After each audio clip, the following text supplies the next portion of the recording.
Hello, everybody, and welcome to the TeacherCast Educational Network. My name is Jeff Bradbury.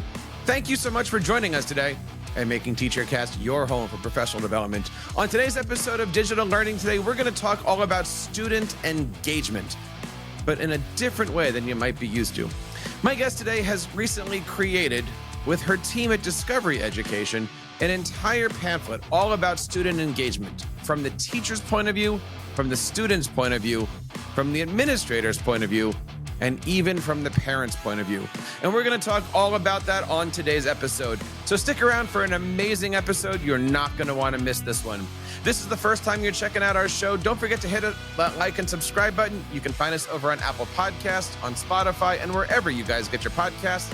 And all of our videos are found over at teachercast.net/YouTube.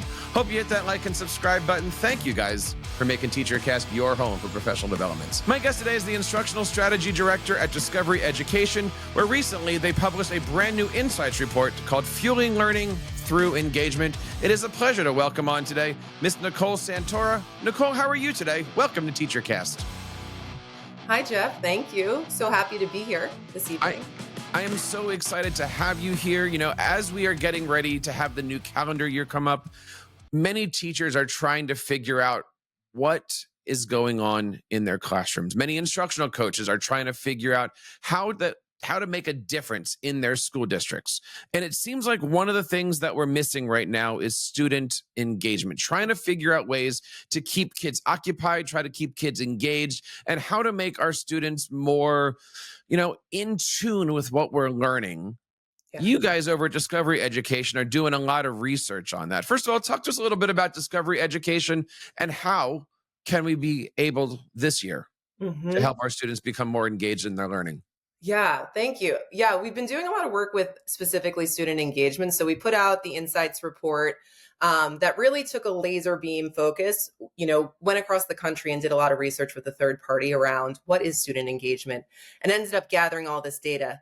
And we ended up coming to the conclusion that, one, we don't have a shared definition on student engagement, which creates barriers to really addressing it and to driving it and to building effective, engaging products. And also, even from a teacher lens, as a former educator, as a former coach, also what that looks like within the classroom. So that was the first big thing.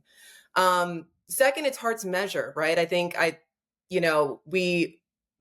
classrooms always have a lot of data, right? We talk about testing data, the different types of data and how they're used through inquiry cycles to drive improvement. But engagement, one, because we don't have a shared definition, but two, it's really hard to measure that, right? And we don't have an aligned way to do that. And then the third piece is really that we all know that student engagement is really important, but we just don't know what to do with it, right? And that was one thing that the insights report came back, and we had all of that that data that we need to investigate a bit more. But on the product side, right, on the curriculum side, what I've been working on with teams is to really define it, is to really identify examples and find those product examples, right? Those product design features, those behaviors within the classroom, whether that's from a teacher or a student, what that looks like. So it's been really interesting. It's a really interesting time in ed tech and the edu landscape, whether that's because of I wouldn't say new developments in learning design, but I would say elevated laser beams on learning design and HQIM curriculum development. We know that states now have a lot more, they've always had a lot of control, but we know that they have a lot more control. So just even seeing the variances across state lines, which is really interesting. Post-COVID has really created a really interesting landscape where engagement is really important, because we have seen attendance scores dip in the years after 2019, 2020. So really interesting time with ed tech, especially with AI and all of that. So engagement is really at the center of that. So wanted to take a bit more of a lens on it. Well, let's start right there, right? When we're talking about engagement, we really do have a double-sided mirror. Mm-hmm. Do teachers think that their students are engaged? And do students think that their teachers are creating engaging materials? How are you defining the term engagement on both of those sides? Yeah, I think even between teachers and students, there's a lot of variance. And I think even between teachers and administrators, right, we found that there's a lot of variance to that as well. So, internally, and when you go back to like the 1980s, or even I think it was more codified at kind of 2000s, was looking through student engagement through the three dimensions, right? And there's a lot of pitfalls. There's a lot of instructional illusions right now around, thinking that entertainment or kind of behavioral engagement is really deeper learning. And we know that it's not, right? Mhm. And so that's a big piece where it's like, if you take a multidimensional look into student engagement from a behavioral lens, from an emotional lens, or an affective lens, and then also a cognitive lens, right? You can start seeing the effects, right? The behaviors that students need to exhibit, or teachers also need to drive towards, or products need to really tap into in order to move the needle on the engagement spectrum. So that was one thing that our internal team started doing. We started doing smaller, what we call learn cycles, which are basically inquiry-based internal learning sessions, where we took the lens, we ended up looking at research, kind of looking at that lens, auditing our products and saying, well, how do we really drive engagement, whether it's behavioral, whether it's the affective, or whether it's the cognitive engagement there. Coming at this from a teaching point of view, it is really difficult these days. I know, like right now, I'm teaching middle school. I go into my classroom. I have what I consider a very engaging lesson. We start off with a Google Classroom thing where they're asking questions. We do an activity. We come back together. Some days it's easy. Some days, no matter how many times you're dancing in front of them, Yeah. they just don't talk to you. They just sit there and they look at you like, all right, is the bell going to ring yet? Or my even favorite one, a couple of days ago, I had my superintendent in the room. Lucky you. 10 minutes before the bell, half the class stood up and waited by the door Yeah. in front of the superintendent. So it seems like sometimes you're trying really hard, Yeah. but it is that 1 versus 100 mentality. Yeah. What advice do you have when you look at this whole document here and you're trying to give advice to teachers, Yeah. especially during the holidays? What advice do you have for engaging students, creating engaging lessons? How do you do it? Yeah. God, that's a very big question.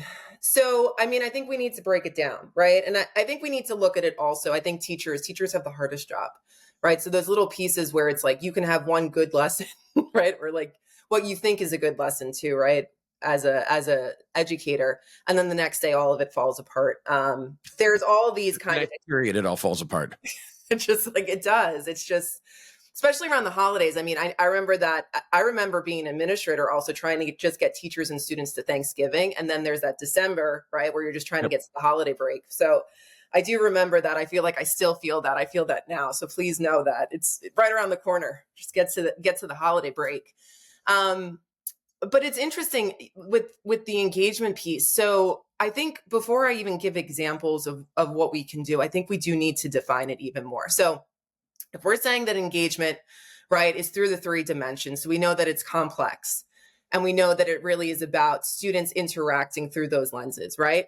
Let's unpack each of those dimensions even further. So if we're thinking about behavioral, we ended up using basically a little bit of a tool internal. So if we're thinking about behavioral engagement, right? Let's think about it through the domains of participation, focus, and ownership of learning, right? So if that's what we're going to look through, right? And we're going to look at the different dimensions. If I was an administrator or a coach, fellow coach to fellow coach, right? You're looking for observable behaviors, right? What is the student doing in the classroom from a behavioral engagement? Now, it's funny, I was just reading the first chapter of the Instructional Illusions book that came out. I feel like lots of people are talking about it. And I'm a big Carl Hendricks fan, but I did have some, as a coach, I put my coach's hat on when I was reading that chapter. And that chapter in particular really focuses on the cognitive, on the metacognitive piece, right? The deeper learning piece, which is so critical.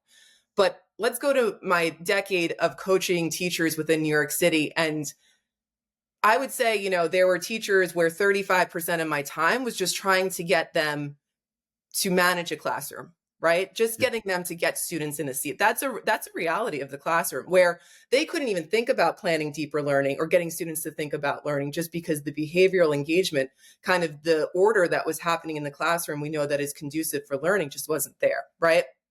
So for strategies, when you're thinking about that behavioral engagement, it might end up being like certain things where you are more or less driving sustained attention or building active learning rather than passive learning, right? For that dimension and that domain of learning. So that's behavioral. It really is minute by minute, I find. I mean, look, I'm somebody, I teach 10 classes over a 2-day cycle. Yeah. One period will work. One period won't work. I even find that Yeah. 7:30 in the morning doesn't work. Yeah. 8:30 in the morning kind of sort of works. By 9:30, when the third period kids come in, okay, the jokes are working. Yeah. The teacher charm is there. The blue eyes are going. All of those things. Then the next day comes and 7:30. Yeah. So I find I need to actually, instead of teaching 2 different lessons over the AB schedule, I'm doing like 6 or 7. Yeah. Pun intended, right? Because you have to go for the different times of the day at Yeah. points. And then you're also dealing with the different characters in the class, right? I mean, we've all had kids where they come in and they say, "Can I go to do this? Can I sit here?" And if you say no, Yes. there goes your class. And So that, on one hand, do you have order yeah. or do you not? Yeah. And that sometimes that's your engagement. Like, is that one person going to be Yeah. upending your class? Now, I'm curious about the report here, because not only are you looking at this from a student point of view and a teacher point of view, but you've also got some data points sprinkled throughout here about what superintendents say, which Yeah. I think is fascinating to read this, since they're in charge of the classrooms, but they're not actually in the classrooms. And look, we all know that when the superintendent does walk in, everything seems to work wonderful, right? Yeah. So what they're necessarily seeing in the classrooms isn't the day-to-day. What did you guys learn by meeting not only with the people who are in the classrooms every day, but the administrators throughout this process? I think the biggest thing was that engagement is important to them, right? Mhm. And I think when we looked at the report and we looked at the data as far as the different personalities within that, right? Whether it was students, whether it was teachers, whether it was administrators like higher up, there was variance in the percentages of how they valued it, but yet everybody did agree that it was really critical. It was just interesting to see that there was no alignment around that. And I think, to your point before, even about it could be the time of day, it could be the specific student, right? Like how complex this is, how it blends into other aspects of teaching as well, whether that is the learning design, which is the cognitive piece, or even the emotional piece. I know, like, a lot of times we think about the emotional engagement piece to be really focused on interest, right? Like students should love what they're learning. Of course. But at the same time, did you love everything that you learned? Do I love everything that I no? And it really is about ensuring that, for when I was working with teams around it, sure, the interest is a competency within the larger kind of dimension, but there's also a lot around collaboration and belonging, right? The community aspect. We as Mhm. humans do get a lot of motivation, get a lot of engagement through working together. There's also the emotional safety piece, which is something, when we're looking contextually at where we are as a education system post COVID, right?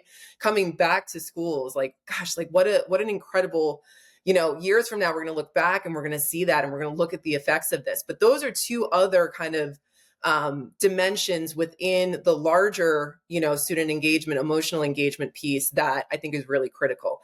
And it varies. Now, I don't think superintendents necessarily take that lens, right? But when we're looking and we're gauging, and those two, I don't see those as not part of engagement. I see those almost as prerequisites to the deeper learning that needs to happen, right? So, and that's students, really, like, what we're really trying to do with students is to get them to love learning and to be motivated and to be lifelong learners, and to engage with all that content. And that is a part of that, is not just necessarily getting them to work through difficult problems. That's getting them there's a metacognitive piece to that, right? Getting them to think about their thinking, right? And being able to navigate their thinking. Like, that's that independent learning that we're really driving towards.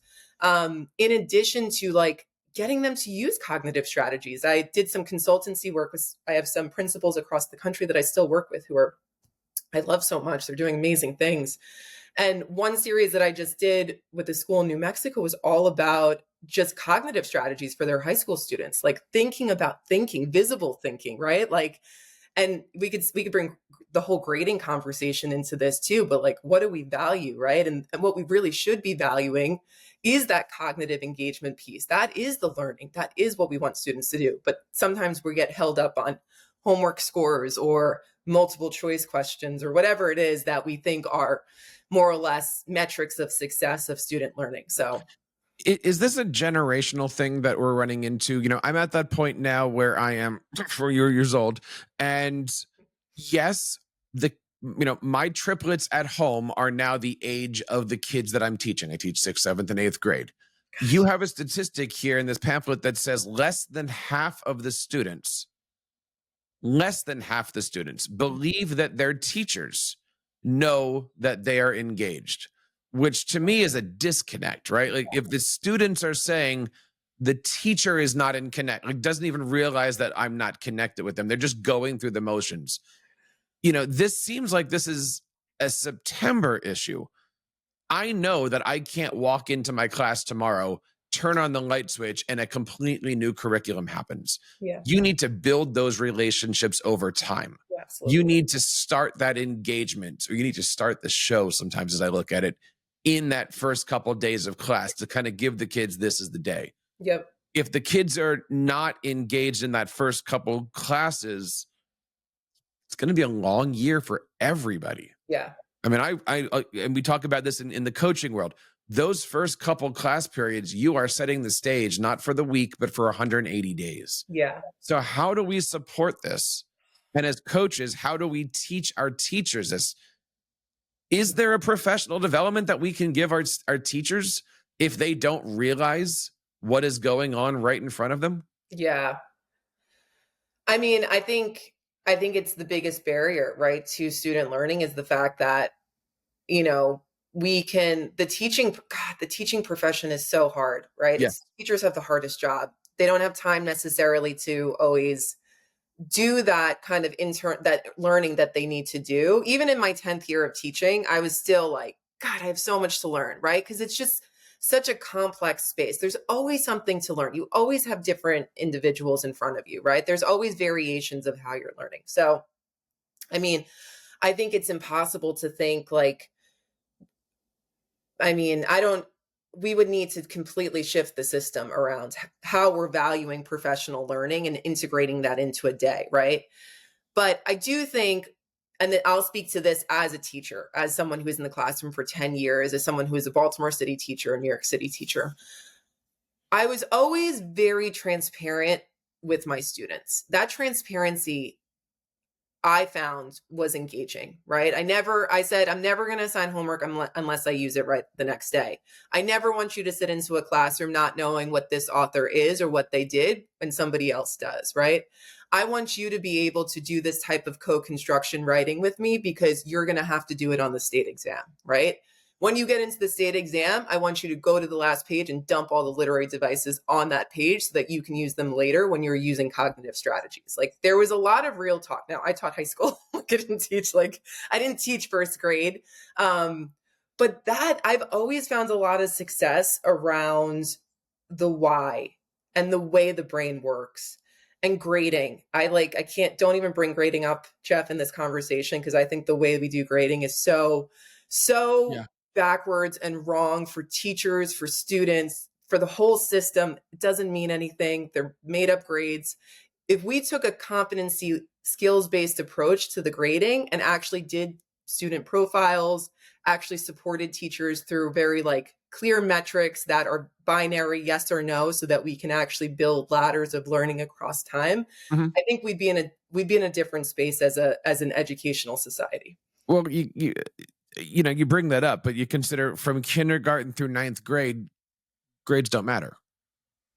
there's no GPA, there's no ranking, there's no this or that. I mean, even where my kids are going to school, Yep. it doesn't matter what they get because next year they're going to be in the next grade and there's no consequence for all of that. Yep. So how do you judge teachers? But that's another conversation completely altogether, right?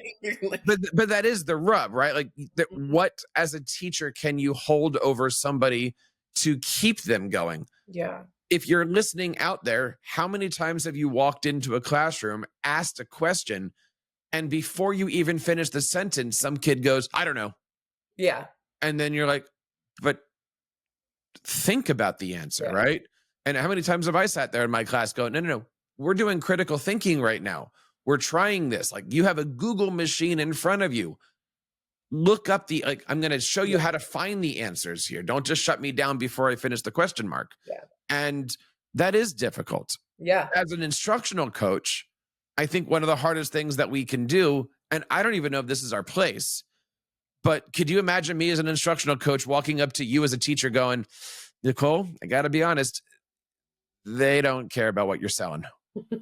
I mean, we could talk about instructional strategies, we could talk about standards and grading, and we could talk about whole child, but they clearly don't care what you're talking about. And I don't know, is there a place in instructional coaching where that Yeah. even I mean, could be happening? I think that happens all the time. I It's not honestly evaluative, right? Yeah. But that's where the definition, right? That's where us defining and us starting to categorize different behaviors so that we can understand them in order to diagnose them and put a strategy in place. Because it is very different, the classroom where a teacher is just talking at students, right? Where nobody is actually picking up a pen or a pencil or opening a laptop, and the whole class is a seminar class. That is different than, for example, students not feeling safe in order to make a mistake, right? And those would have different, we would end up addressing those differently. We would collect that data, right? We would do inquiry, like continuous improvement cycles with that, which is different than also students reading. Or I mean, I am also a literacy expert. Like, how many times have I gone into a classroom and it's like, okay, we're going to read this and you're going to now identify the main idea. And so many students are just like, I don't know. And some of the texts are hard. Yeah. Sinners in the hands of an angry God, like try to get the main idea out of that. Like, that's so hard. You got to unpack that, right? And that active, that metacognitive, that cognitive kind of unpacking that needs to happen in front of students. So I do think that happens all the time, Jeff. I think coaches say they're not interested in what you're doing, or teachers walk out being like, God, that was a terrible lesson. Nobody cares what I'm talking about. But we can't let teachers feel like that. We have to go in and say, well, let's gather data, right? Let's diagnose and let's categorize and figure out what aspect of engagement. Sure, they all work together, but in order for us to intervene, right? In order for us to plan, I'm going to say lowercase intervention, not an actual intervention, but lowercase intervention, right? We need to end up changing the behaviors then, teacher behaviors that'll affect the student behavior. And that's where progress happens at that. And that's us talking as coaches, but from a discovery education, like that's what the lens that we took when we were like, well, what are our products? How are our products educative, and how do our products drive change, right, in behaviors for the teacher and then also for the student within these three dimensions? One of the things that you found, and this rings true for at home, this rings true in my classes. I believe the stat you had was 91% of middle schoolers say that they feel nervous asking questions in class. Yeah. And yeah, Yeah. every single day, hey, Nicole, what do you think about this? And the eyes go down. I don't know. And I'm just waiting. Or my favorite one is they just stare at you. Yeah. And as a teacher, I don't know what to do. Like, because if I go to the next person right away, okay, I've now taught them that they don't have to, they can just ignore me. Yeah. Right. Or if I try to force it out of them, well, then I feel crappy. Yeah. Then I feel like I'm doing something wrong. But at the same time, how do you handle it when the kids are just looking at you like, not gonna, Yeah. I mean, I'm not even gonna give you the chance today. Yeah. I mean, that's when you have to change what type of collaboration it looks like, right? Middle school is we were chatting about this before we jumped on the podcast, like that developmentally, the middle school time is a intense time. We've all been through it. The social aspect is probably the number one factor that is affecting them. The social aspect, not the school aspect, right? And I think when we're planning learning experiences for every, grade band, I think when we're thinking about the middle school student, right? Like full group conversations are a really stressful endeavor for them. So planning different types of collaboration where you are building safety across time is really important. And that ladder I use when I was coaching administrators, like the ladder analogy, I use it all the time, even internal discovery, like the ladder analogy of learning across time is so important. So even when we're thinking about collaboration or like sharing out or how we are engaging students in conversation in the classroom, it will look different. And maybe that goal isn't that you're doing. I used to do Socratic seminars all the time. The first September and October, my goodness, it was the most terrible thing. I was like, nobody come into this classroom right now, right? Because it's supposed to be bad. It is supposed to be bad in the beginning because you're training them, right, to get that academic conversation going with like 25 to 30 kids, right? But by the end of the year, they used to be like, you need to sit down because we got this. At the board, taking notes, they took over the classroom, right? And it's also about that journey. It is about learning across time. So if we're engaging with students, right, and they're not necessarily engaging in the full group discussion because they probably don't know what to say, even like what that looks like, well, then we have to model it and we have to maybe like change the venue of it. Partnered conversation, small group conversation. God, like all I do is Slack all day, like put them on some type of online digital platform, talk about college career CCR skills, all of that. But like the thing is that collaboration, just because they're not talking, that doesn't mean you step away from that, because we know that emotional engagement is so critical to just being an engaged student. It really is. Working together, being collaborative, finding belonging in the classroom is really essential to effective learning. Let's say that you're out there listening to this and you find that you are one of those people struggling. Yeah. I know I'm one of those too. If you are somebody that's lucky to have an instructional coach in your class, in your school, how do you approach them to get help before you bring in the before you get observed and stuff like that? How do you work with an instructional coach to support yourself as a teacher and as a learner? How do you suggest teachers get help with this? That makes me sad because I think of it as the instructional coach. It's interesting how the teacher is going to the instructional coach, because I think it's the other way around, right? The instructional coach. Look, I've been doing this for 20 plus years, and I'm coming to you on this podcast going, I'm trying every day. Yeah. Right. Some days you got it. Some days you don't. Some lessons you got. I know tomorrow's lesson is going to be what, right? So how do you seek that help if you know that you're out there going, okay, everything that's happening on this podcast is resonating with me? So, I mean, I'm hoping that this answer is not for the teachers. This answer is for the administrators and for the coaches. And that is to say, we need to allow adults and allow teachers to learn in the classroom. It is too high stakes. We know that teaching is high stakes, but going back to the grading question, right? And going back to just like learning and the ladder analogy, there's a curve to learning, right? And I have always, in my experience, from my position as a coach, from an administrator, from a teacher, from even like that transparency, like there were lessons where I was like, to students, how did that go? That was terrible. Right? And I'm like, thank you. I'm going to come back tomorrow. I'm going to try it again. And they were like, thank you for that transparency. We'll do it. Right. I think we need to allow learning to be learning, and learning is messy. Here we are, we're trying to even like contain what engagement is, right? We have this entire national insights report that tells us that we don't know how to define it. We don't know how to measure it, but we know it's important. Change is slow, even though we want it to be fast, but this is too important. Students are too important. Teachers are too important to not allow that messy, complex, beautiful process of learning to happen.